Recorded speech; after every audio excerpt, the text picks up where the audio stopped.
Welcome. I'm Kinetic Symphony. I hunt down and report on weird and true mysterious stories, from glitches to the paranormal. Did you know you can support the channel by joining? Or join my Patreon? Something to think about. Now onto the stories.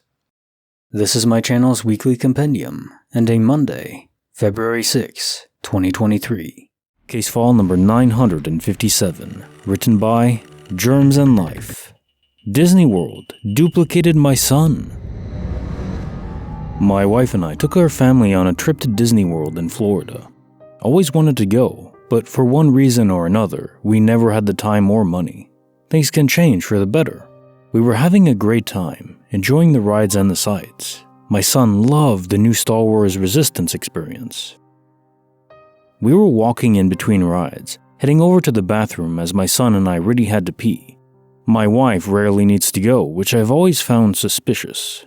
My 10-year-old son, who was standing next to my wife and I, suddenly cried out from the bathroom. We all heard it, including my son, who for sure had the most confused expression on his face from the lot of us. It was his voice, unmistakably so. I went inside the bathroom. It had 8 stalls, and I saw my son, who was outside, still with my wife, enter the stall at the far end, the last one, and close it. I saw his little Star Wars sneakers below the stall level. Before I went to the stall, I peeked back outside and my son was still there, being held tight by my wife. She shouted, "Who was it?" I didn't even know what to say. I held up my finger so as to indicate, "Give me a moment here." Went back inside the bathroom to the final stall and knocked. No answer. Did a quick look under. No one in that stall. Only one man, I presume, in the bathroom besides myself, who was in the first stall near to the door. That was my son. He cried out to us from the bathroom. Couldn't make out the words, garbled and brief. I saw him as I first came in. Not his full face, but his exact clothing, height, hair color, and of course his shoes. I have no words. I couldn't explain anything, especially now that there was no kid in the bathroom at all. It's not explainable by saying it was a kid that looked like my son because no one's here. I told my wife and kid it was nothing, just a man having a rough time. I did go in with my son at the same time after, since we still had to pee. I'll never forget this. Case file number 958, written by, praised by son. Command the universe, it'll listen. I've always been a nervous person, and I've always found comfort in fidgeting with things. It helps me focus my silly, overactive brain. Not exactly to calm it down, but oriented towards what I wanted to do, without getting distracted or procrastinating. So a friend of mine made me a 3D printed fidget spinner a while ago. It's been my go-to fidget toy ever since. It's lasted a long time, years. I've grown attached to it. Sentimental value, not exactly, but it was thoughtful of him. So I was sitting at my desk at work, playing with my spinner, when it fell out of my hand and landed in my lap. I could feel the light touch of it on top of my thigh, but when I went to pick it up, it wasn't there. I looked all around my lap, under my chair, on the floor too. I felt that little tap as it hit my thigh, and I felt it stay there. It never fell off my leg. I have tried to find a replacement, but it's not the same. My friend made me a new one and it's alright, but it takes a while to break it in, if you know what I mean. I'm lucky to have such a great friend, let's get that straight, but I can't shake the feeling that something happened that truly wasn't supposed to have. Every single human being alive has dropped something and never found it again. That's ordinary, but not when it's touching you. If I had looked down, I'm convinced I would have seen it vanish off my thigh in real time. Case file number 959, written by Hubris Diminished 22, Two Mighty Atlases. I was living in Seattle, in a small apartment with my 3 cats, one of which was Atlas, a Bombay breed with dark black fur.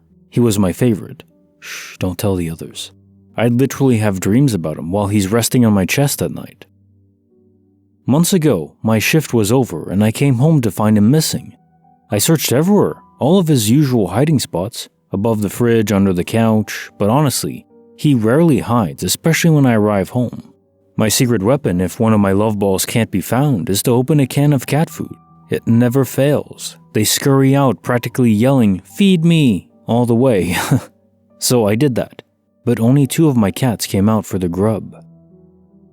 Over the next few days, I posted flyers, asked my neighbors, and even contacted the local shelters, but there was no sign of them anywhere. I was offering a $500 reward too, and plenty of people contacted me. None of them had Atlas. Months went by. I had given up hope of ever seeing him again. Needless to say, I was devastated, and my other 2 cats seemed to miss him as well. Yesterday, I'm back home, about to walk up my doorstep, and he's there, sitting on the top step. I was almost crying to see him, but it's so freaky. There were 2 of him now, identical in every possible way, sitting there side by side. I thought I was hallucinating for a second. Same fur, same green eyes. Both Atlases were behaving in the same way, eating the same food, playing with the same toys the same way, and even cuddling with me in the same way on my chest. They're absolutely adorable together, but it's left me without any real answers. So Atlas somehow escaped the house, something he'd never want to do, then found a well-taken-care-of stray that's exactly like him. The only way I could tell them apart was the collar and tag I have on my big Atlas. There was no way to know who this one belonged to, if it wasn't a stray, so I kept him. There was no microchip either. I told the lady at the local Humane Society shelter that I found this possible stray. My Atlas was rescued from here, and provided a photo and my number too. If anyone comes looking for him, he's safe. But if this is the universe giving me a second lover boy, I'll take it. Case file number 960, written by the Groove Freak. The mighty pen that materialized in front of our faces. I've been experiencing difficult to explain or unexplainable, insofar as I'm able to theorize, events for much of my life. This is especially true of things that I lose or that fall into the void, as I nihilistically like to refer to it. So anyways, this happened to me just a couple months ago. My girlfriend and I were working on something together. We are both writers. I'm also a musician, and we collaborate on creative ideas sometimes. We were sitting at my desk and taking down some notes, trying to outline a working plan for us to follow with this particular endeavor. We both prefer to do this the old-fashioned way and physically write things down. So I'm using a pen, and literally mid-word, when I feel like I've totally forgotten my train of thought, I stop writing for a second and look up from my notepad, still holding the pen. When, a few seconds later, I've realigned my thoughts and looked down to continue writing, but the pens are gone. The only other things on the table were my notepad and my girlfriend's pen and notepad. It's not a large table either. So I say, "What the F, where's my pen?" We take everything else off the table. Now there's just nothing on it. Okay, so I suppose maybe somehow I dropped it and didn't notice it leave my hand. I look on the floor and all around the desk, and of course, not there. So I say, well, I guess I just fell into the void. Because things like this happen relatively often, though most can be rationalized away and ignored, because of that sliver of uncertainty and the unreliability of human senses and memory. What we do next is move the table over a couple feet in case the pen had not only fallen from my hand and onto the floor without my feeling it or producing any audible noise, but also rolled in such a way as to be perfectly hidden under one of the legs of the table. This also wasn't the case. Got on our knees looking more floor level all around for it. This is when it happened. As we are both facing each other right between us, we both watch as the pen just, and I can't stress this enough, appears. Literally materializes in midair in the space between us and proceeds to fall to the floor. Naturally, we were both stunned for a moment and totally speechless. But given the mild frequency that unexplainable crap has happened to us both, coupled with the fact that we are also already inclined towards contemplating and discussing esoteric and abstract hypothetical concepts, perhaps we were slightly more equipped than others to accept this kind of almost unbelievable event. Of course, I'd be skeptical too if it were anyone besides myself, or even if it were me without someone else to corroborate. But it definitely happened, and we both saw it. Case file number 961, written by Last Queen 86. My daughter vanished at the theater. My daughter and I went to the theater. After the movie ended, we went to the restroom. I went inside the stall first, and in the meantime, she went to another. When I was done, I washed my hands, dried them, and my daughter was there with me and we walked out. By the time we came closer to the exit, I noticed she wasn't there next to me anymore. I looked around and she was gone. I went outside to wait for her. I thought maybe she lost something or forgot something. After a couple minutes, I called her and asked her where she was. She said, "I just got out of the bathroom and I'm waiting for you." I told her that I'm outside, and when she came outside, I asked her why she turned around, and it came out that she was never with me. She did actually not walk out with me. She also did not see me when she got out of her stall. This is so crazy because I remember looking at her when I left the bathroom, and she opened the door for me. Bonus file written by Willem James Huff, my childhood comforter, the disembodied arm. My biological dad and mom are now divorced, but before that, they lived in the same trailer and would often fight after I had gone to bed.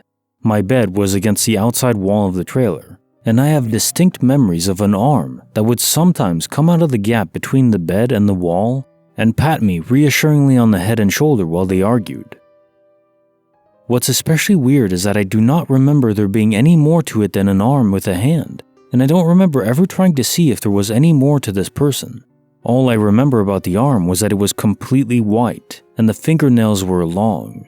It felt perfectly reasonable to me at the time to just accept that an arm came out of the gap besides the bed. A few days ago, the memory resurfaced and I had a moment of cognitive dissonance. Like, wait, what? A hand? Between the bed and wall? That's weird. Why did I not think that was weird before? I asked my mom about it and she said she does vaguely remember me telling her about that as a kid, that it creeped her out at the time but that she chalked it up to weird kid brain, and it never came up again. Anyway, I have no explanation for this, but thought it might be worth sharing here. Case file number 962, written by Cooler O'Connor. Infinite Potato and Cheese Quesadillas. Here I go. My name is Padraig O'Connor, Mexican, 39 male. I have two stories to share. The first one occurred when I was about 7 years old. I was visiting relatives with my parents. I was hungry and my aunt took me to the kitchen. A very small kitchen, by the way. She made me 2 cheese potato quesadillas and then walked away into the living room. I was able to see them all from my chair. They had a very small kitchen. When I finished eating, I turned to my left side to pet the dog. And when I looked back at my plate, I saw 2 quesadillas on my plate, like I never ate them. I was like, what the F? No one else in my kitchen besides the dog and myself. I could see both my parents, my uncle and aunt chatting in the living room.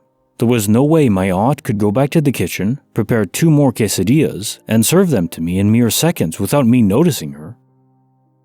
Anyways, I ate them both again, now, on purpose. I turned my head looking to the opposite side, looked down to my plate, and again, what do you know? 2 more potato cheese quesadillas on my plate again. I did repeat the process about 4 times, getting 2 every time until they stopped materializing somehow. Until this day, I can't explain it, and when I walked into the living room to tell my parents, they of course did not believe me, and honestly I can't blame them. My second glitch happened not that long ago. I live in Mexico. My mom is from the US. In 2019, I was visiting my mom in San Antonio, Texas. Whenever I visit her, it's for a few months. I do work from home, any home office, so I can do these things. Back to the story. When I am in Texas, I have not much to do. After turning off my computer for the day, I just watch movies or series. I don't remember on whatever streaming platform because I haven't watched live TV for years. I am almost positive it was Netflix, but anyway, I saw a movie titled Called. I like these kinds of animated movies, but the characters and premise of the story seemed interesting to me, so I watched it. It was around October 2019. Nice, entertaining movie, and in March 2020, I saw an ad announcing that movie with a due date to be released in theaters. I was like, what? I saw this at home months ago last year. Is it the sequel? But the premise and scenes looked exactly the same as what I saw months ago. I went to see it when it came out, and it was just as I remember back in October 2019, more or less. Thinking logically, I thought maybe it was an early on-stream or early release or something, but I remember Disney Plus wasn't available around that time since it was launched in November 2019, and it is a Disney movie, so it couldn't be anywhere else, I think. I thought maybe it was a test trial, since back then the virus was a huge thing and movie theaters were hit hard. That could explain it? I did research to see if that or any other movie got previous releases on streaming platforms before theaters, which makes sense, but it is a logical possibility that could explain it. So if you or anyone in your audience can explain it, or maybe experience the same thing, I would like to hear about it. Case file number 963, written by Bittersweet 0208, The Man Outside of Time. The glitch happens at the end of the story, but the build-up to it was quite strange, so bear with me please. This happened just before Christmas 2019, and I guess it popped into my mind again recently due to it being Christmas season. So in December 2019, I was traveling by train back to my hometown. When I arrived at the train platform, I started walking towards the ticket machines. As I approached, there was an attendant standing by the machines. As soon as he turned and saw me, he loudly said to me, "Well, finally you're here. I've been waiting 30 years for you to show up." I thought that was a very weird thing to say, especially since I was only 21 at the time. At a guess, the attendant was in his 50s. The way he said it was very happy and sincere, not sarcastic or even in a joking tone. Unfortunately, I was very shy and awkward, so I didn't ask what he meant. Wish now that I had. Then he asked if he could help me with anything, so I asked him to help me buy a ticket, as I had never used the ticket machines before.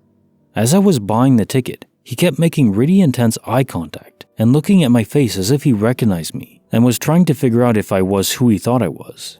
I had only moved to the area 3 months before and had no family there, so he couldn't have mistaken me for an older relative of mine.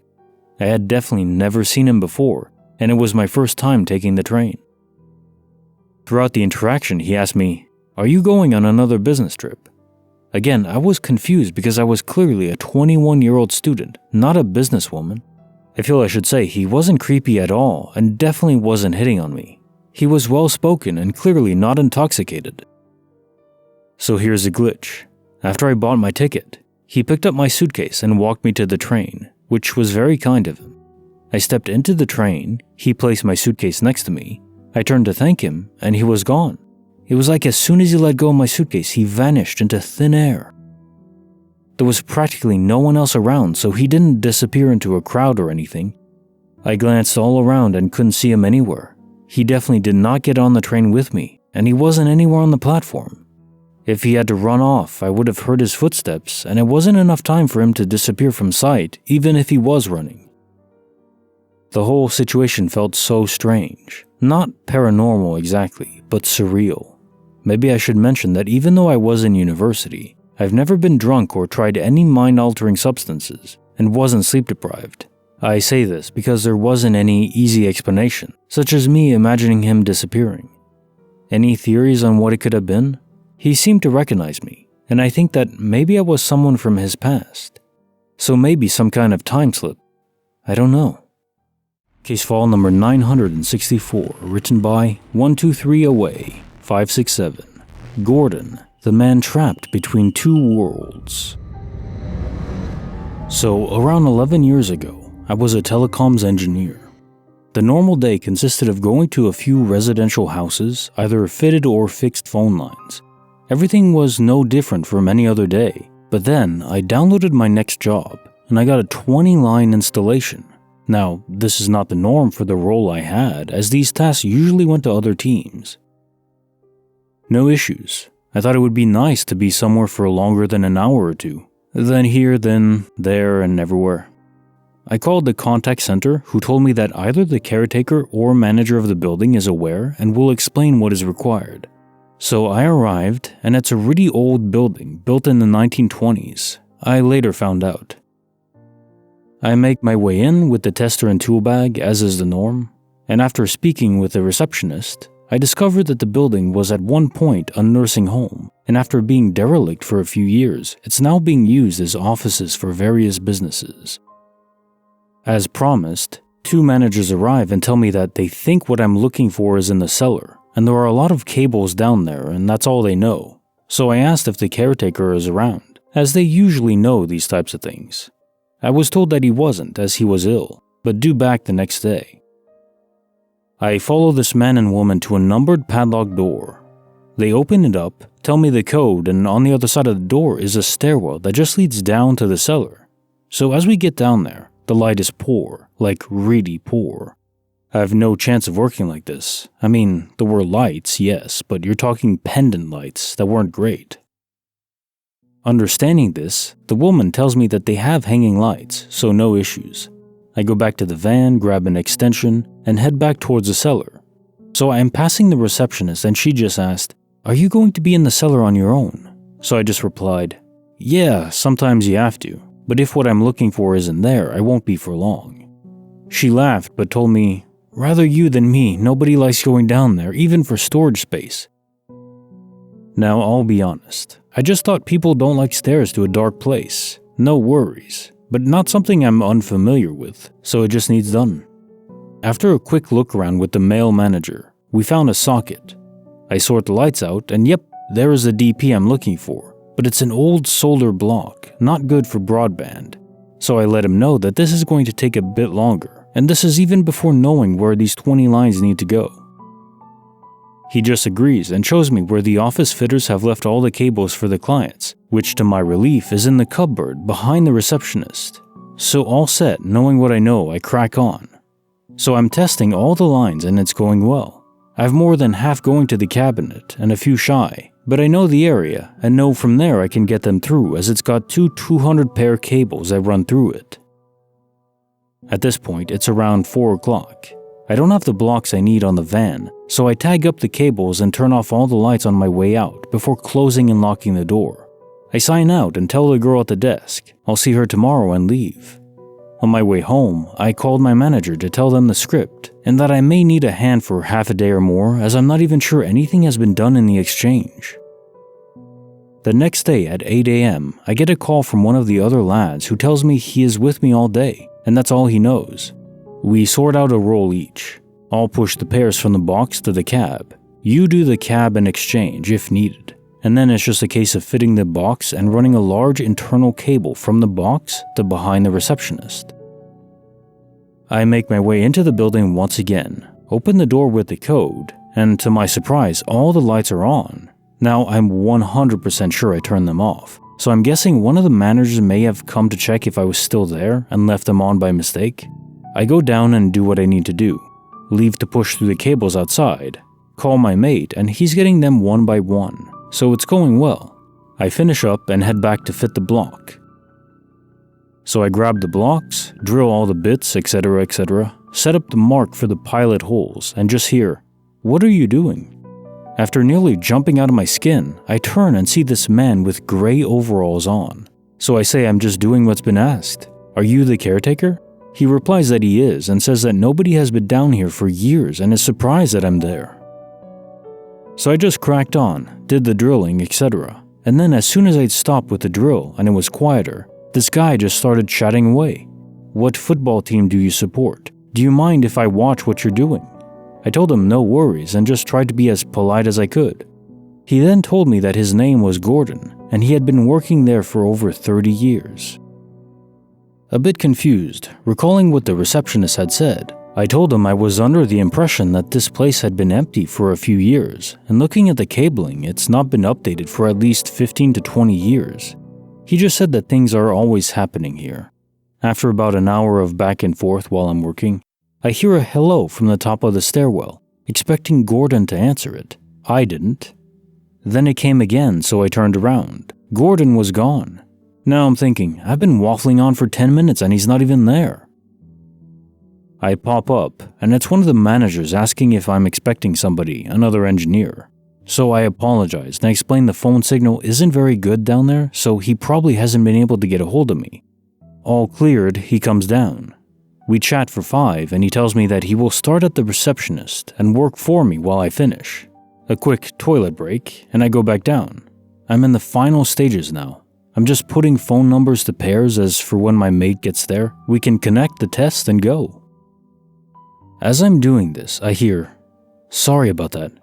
Again, out of nowhere, it's Gordon. so I just acknowledged him. I call him clever and make a joke that if they can't find you, they can't ask you to do anything. I continue for 5 minutes, and I've done all I can, so I tell him I'm just heading up to assist my mate, and we will be done soon and out of the way. Gordon then told me he liked the company, and it was nice to talk with me. I felt saddened at this point, thinking he was maybe treated poorly by people in the building, so I just said, "Of course, mate, it costs nothing to be nice and have a chat." So I go up the stairs, leaving Gordon down there, and help get the cable through a void and into the cellar. 10-20 minutes of trying to fish it through, and we got it. We went down, Gordon was not around, and we finished. My mate tells me it's time for food. He will go to the chippy and meet me back at the yard as I tell him I just need a few signatures and to make sure the lights go back so I can get my extension lead. I get what I need from the manager's signatures and show him where the link is behind the reception. Inform him that I need to get my extension lead, so are the lights okay there for now, or does he want me to move them? He states that they might as well stay for now, and he will get another lead in case anybody else needs to go down there. I head down and start unplugging the lights, and Gordon appears again, telling me he didn't realize the lights were mine as he wouldn't have touched them. Straight away I thought, so that's why they were on this morning.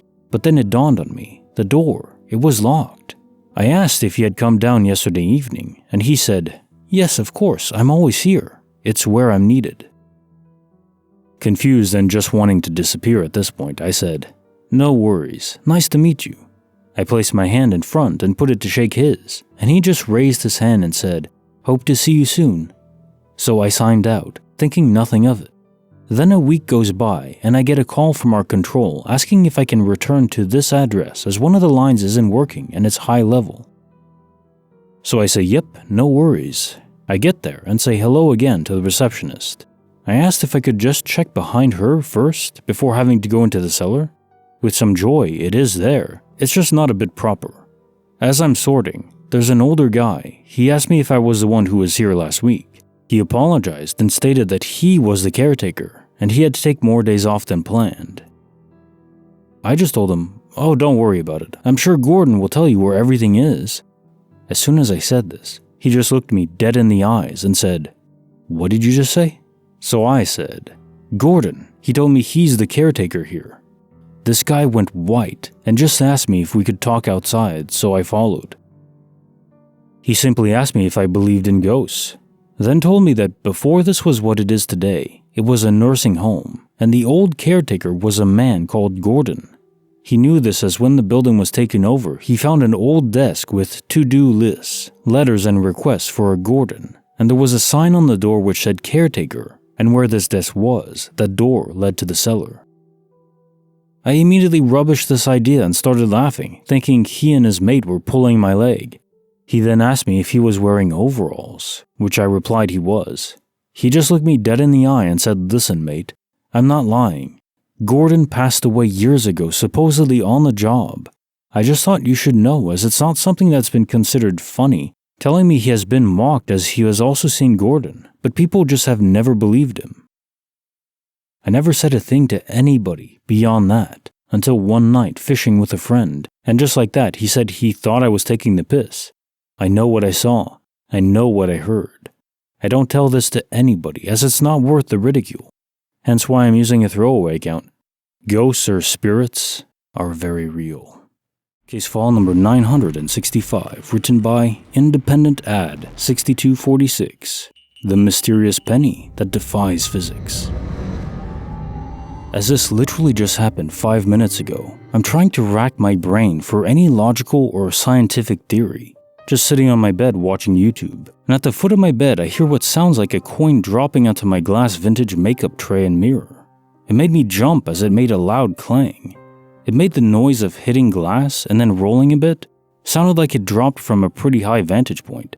I went over to check and there was a penny laying there, very dusty as well.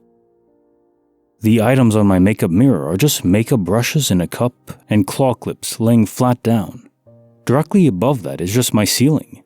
No holes or random gaps or openings. My makeup tray is just laying flat on a small wooden table. I don't have money stored in a container anywhere near that. I cannot think of a logical explanation for why a random penny just decided to drop from God knows where and scare the crap out of me. Case file number 966, written by Gross and Anonymous. Nothing better than free milk. It was just an ordinary day, and I decided to make myself a cup of tea, 5+ per day, usually chamomile. I took the milk out of the fridge and poured some into my cup, about 2 tablespoons usually. I put the milk back in the fridge and went to do something else. But then the doorbell rang and I went to answer it. When I came back to get my cup of tea, I noticed the milk was besides my cup.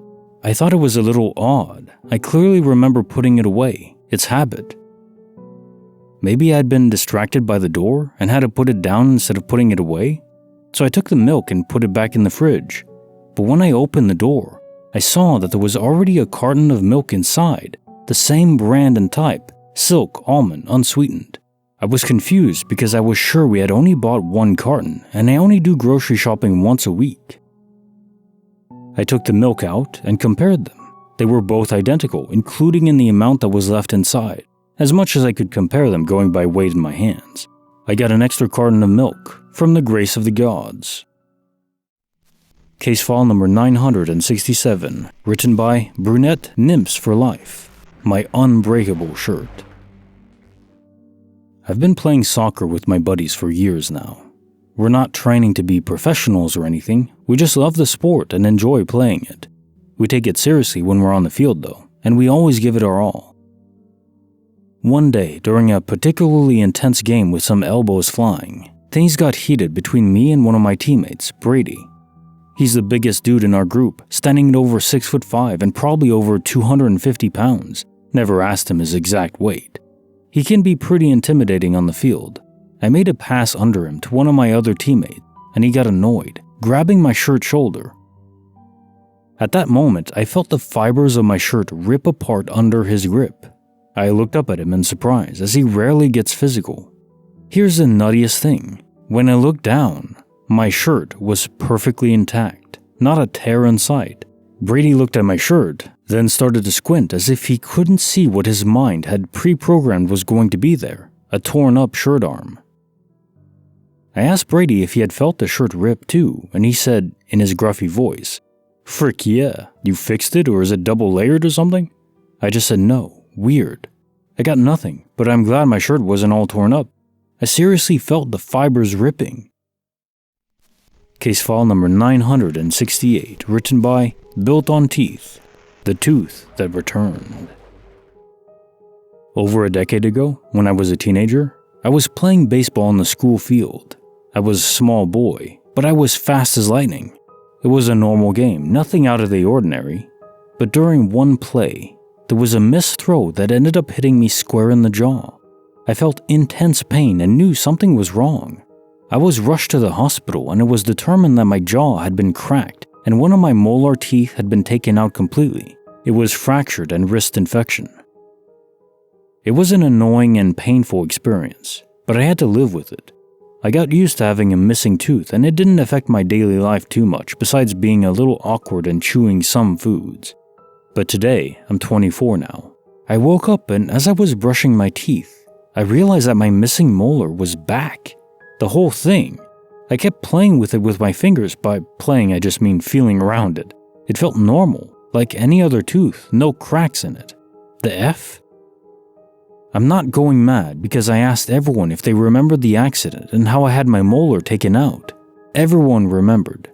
They didn't believe me when I told them it was back in my gum line, until I showed them by opening my mouth like I was trying to swallow their faces. My parents, though, they thought I had bought a fake tooth off of Amazon to prank them. I told them to touch it, but they passed. I don't think they'll ever believe me. Which is fine. Can entire teeth grow back overnight after being removed? Case notes are file 957. Disney World duplicated my son. So, as you can see, clean shaven again. Brought back the baby face. I was beginning to look like a wildling for a little bit, so I thought it was a good idea. So I've never been to Disney World myself, even growing up. I did live briefly in Florida, like a couple months with my parents. I don't even remember it, I was so young. I did hear about the Star Wars experience, which sounds pretty cool. Very immersive kind of ride. Wouldn't mind trying that at some point. Glad you enjoyed it with your family. Now for me, growing up, it was all La Ronde, which is the amusement park area in Montreal, Quebec. Pretty much the only one that you go to outside of water parks. It's a really cool place. I think given that you all heard your son, it's most likely that he was projecting his soul forward. I'm not sure it was a time slip anomaly, unless it was an alternate timeline, which may be in that case, because obviously your son didn't repeat the same events. But indeed my gut says, this is an astral projection. Most peculiar aspect of that to me is that you don't feel it. Even when it's happening in real time and you're conscious, your soul can fragment ahead and you don't even feel it. Case notes are file 958. Command the universe and it'll listen. I think you should just ask for it back, this fidget spinner. Even though your friend already made you a new one, it takes time to break it in, and I know what you mean. My friend also is making me fidget toys from his 3D printer. Not ones that spin, just ones you, fidget with. But yeah, if you command the universe to return lost items, it almost always works, if it's something you really want back. If it's just a tennis ball, the universe doesn't give a damn. But if it's an important fidget spinner, maybe it'll work. It's almost like Janet in The Good Place, where it's like this universal butler that has infinite knowledge and abilities that can just manifest whatever is required. It's sort of like that. I don't know if it's an angel or a programmed entity that just has access to all of the processing power of the simulation.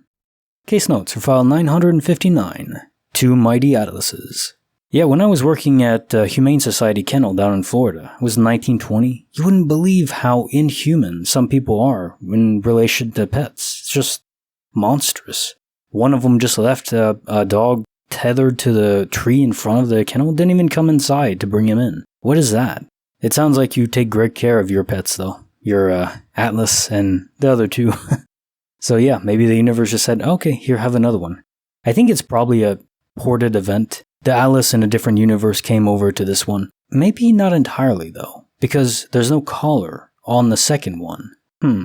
And in that universe, I'm assuming you would have collared him as well, just so you have some way to track him if he's lost. Some actual duplication event within the same universe without any other copy being taken from a different universe. Or maybe he was astray in a different universe, but still obviously the same general characteristics. Wouldn't have been as well fed, though. Wouldn't it be as big? You would notice a difference physically in that case. Case notes are file 960. The mighty pen that materialized in front of our faces. Yeah, this is an extremely vivid memory in my mind of another story where this woman had lost a necklace, the pendant from the necklace, and it had rematerialized eventually after months, I believe, or maybe a year, in the kitchen area, just as she turned the corner heading into it, and it was just frame by frame was described. One instant it wasn't there, and the other it was. There was no fading in or like popping in or, pushing in or anything like that. Just not there and then there. As simple as that. And then it was a freeze frame, and then it eventually fell back down after a second.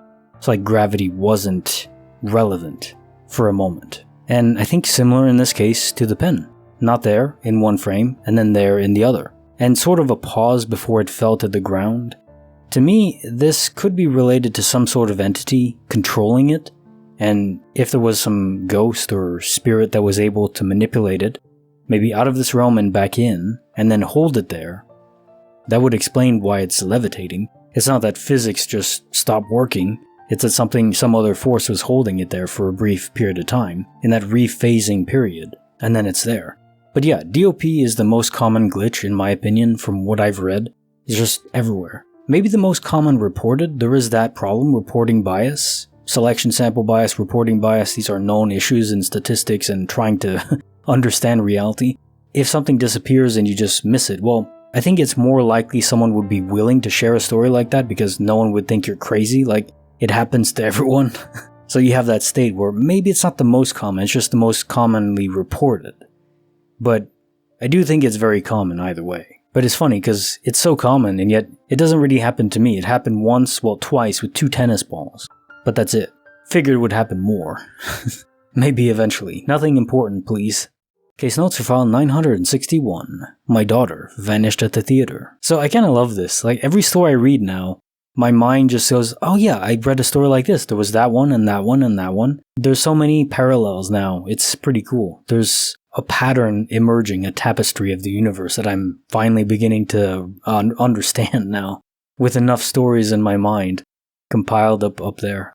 But yeah, the other story I was vividly remembering is also involving a theater. Oh, Dave is falling off. Two friends that went to the theater also went to the bathroom, but then when they came out, both of them were out and describing that case of being outside the bathroom, but eventually one person went back in and then came back out and then they saw each other, but both were adamant that they were outside the bathroom, and there's only one way in or out, so there's no possible way they wouldn't have seen each other, and I don't think either of them were lying. I think they just were out of phase, maybe seeing into a different parallel universe. Universal or multiversal peering, as I like to call it. They were both there, they just couldn't see each other. It's a very curious effect. Case notes for the bonus file. My childhood comforter. The disembodied arm. You know, this story kind of frustrates me, angers me a bit. I don't have kids, but if I do, when I do, hopefully, I think it's very important to ever fight in front of your kids because it makes them feel unsafe and unstable. It's like in the military, you don't have commanding officers or two higher ranking officers, like the commander, the captain of the ship, and his subordinate directly below his second in command, arguing with each other. You don't want that. You want to know that the ship is being led properly and there's a clear direction and unity in thought.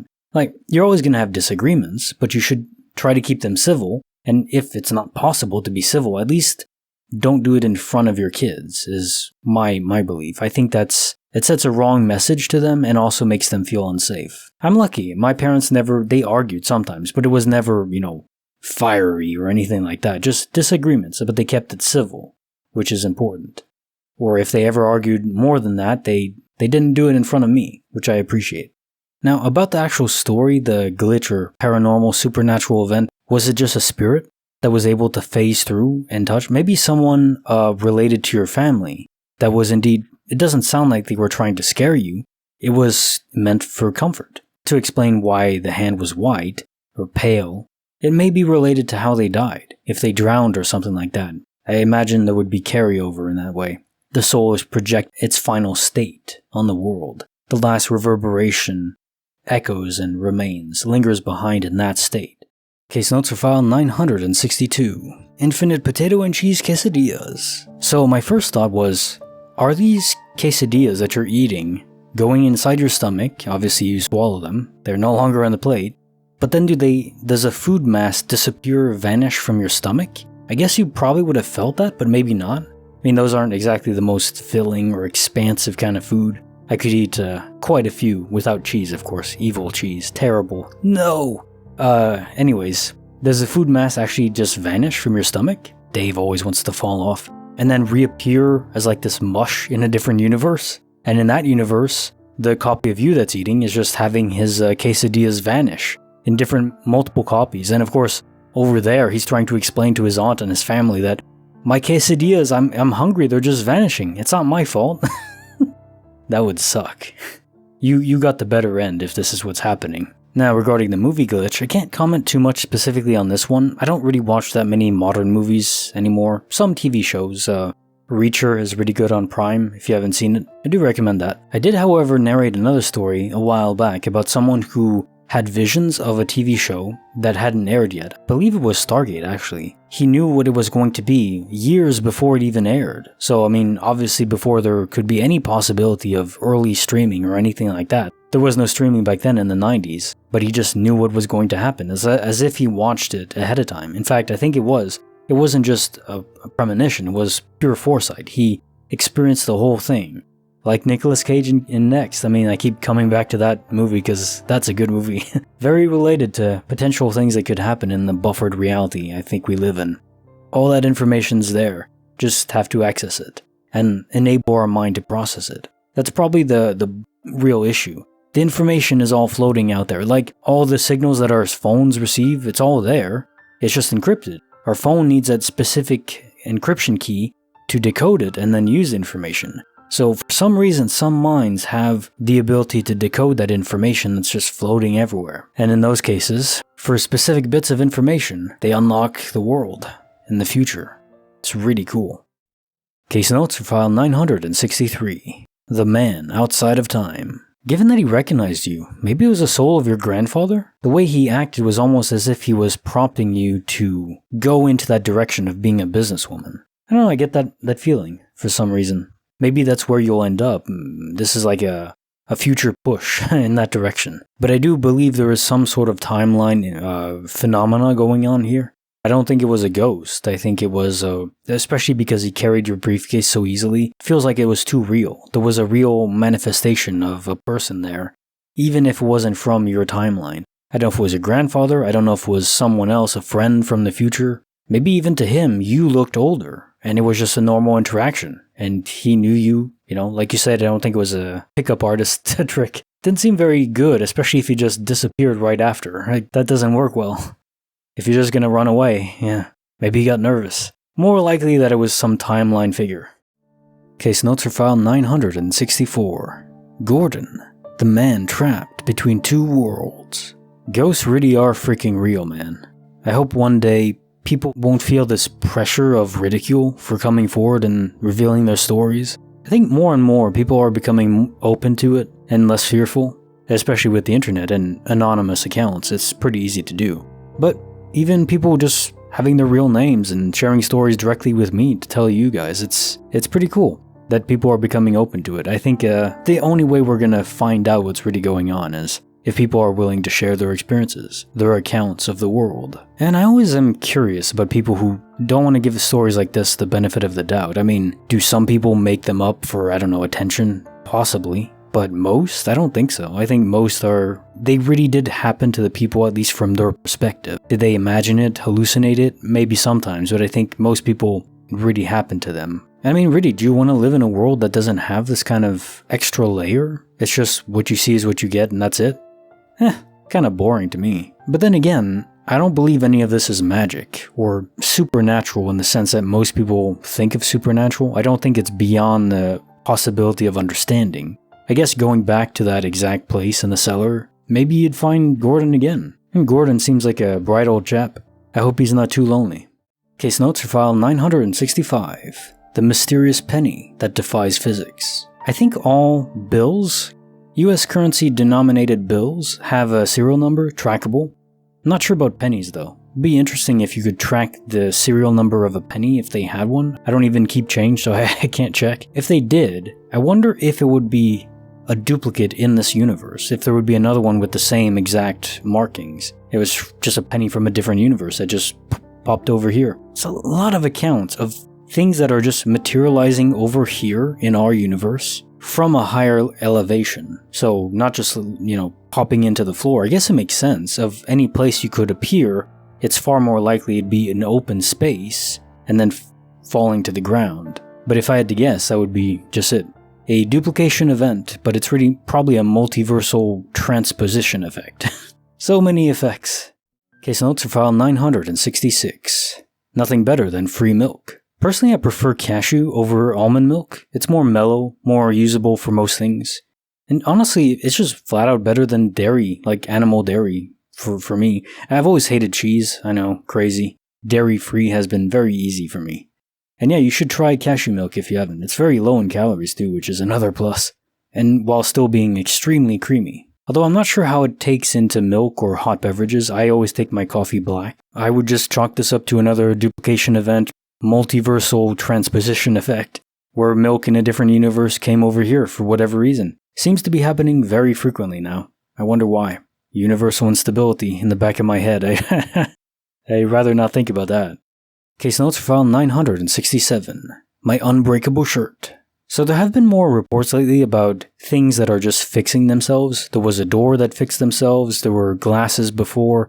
Now a shirt. There was another story about another different shirt entirely that was repairing itself. Although not so immediately. Is it a different shirt from a different universe that's just being transposed over? Or is the universe rewinding time for that localized area? And why? Is it just an error, a random occurrence for no particular reason, or is there a point to it? It's like a universal reset button. Wouldn't mind having it. Case notes for file 968. The tooth that returned. Regrowing teeth, I think it's something to do with stem cells, or I don't know if it happens organically. I know obviously we lose our teeth as kids, entering into teenage years. and they grow back, but it's pretty slow, and sometimes painful as well. So no, I don't think I've ever heard of a tooth growing back overnight like that. That's pretty incredible. So are we dealing with a case where in one universe, a copy of you lost their tooth? The tooth literally vanished and then reappeared in you? Entered into the gum line exactly? Why would the tooth not appear just on your bed or somewhere else? Like in that exact spot, it seems directed, if that's what happened. And I hope it's certainly not, because that means anything can disappear, including like our organs, our teeth, or our tongue just randomly goes missing one day. Let's hope that isn't the case, and it's something else, something new. I want my organs to remain in my body. Anywho, another 4 stories. Quite a few stories, small ones today, but interesting. Very heavy on the multiversal transposition theme. If you like them, hit the like button, subscribe, hit the bell, and check out my Patreon if you want. I have 26 horror stories over there now. You can preview them too. I'll see you guys next week.